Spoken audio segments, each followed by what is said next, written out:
বিকেল বিকেল রেডি হয়ে গেছি সবজি বাজার করতে হবে বলে। আর আকাশটা দেখো জাস্ট অসাধারণ লাগছে। লোকে বলে দিনের বেলা তারা দেখাবে, আমি তো চাঁদই দেখে নিলাম। তারপর সবজির দোকানে চলে এলাম, এসে সব রকম সবজি নিয়ে নিলাম আর বেশি করে গাজর নিয়ে নিলাম, কারণ মোটা হয়ে যাচ্ছি তার জন্য একটু স্যালাড খাবো।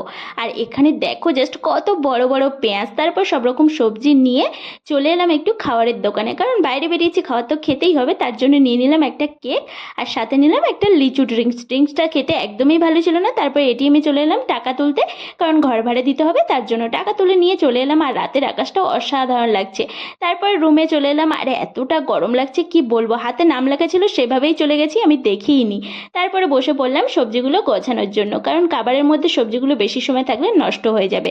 তারপর সবজিগুলো ভালো করে গুছিয়ে নিয়েছি আর তারপরে বসে পড়লাম রাতের ডিনারে।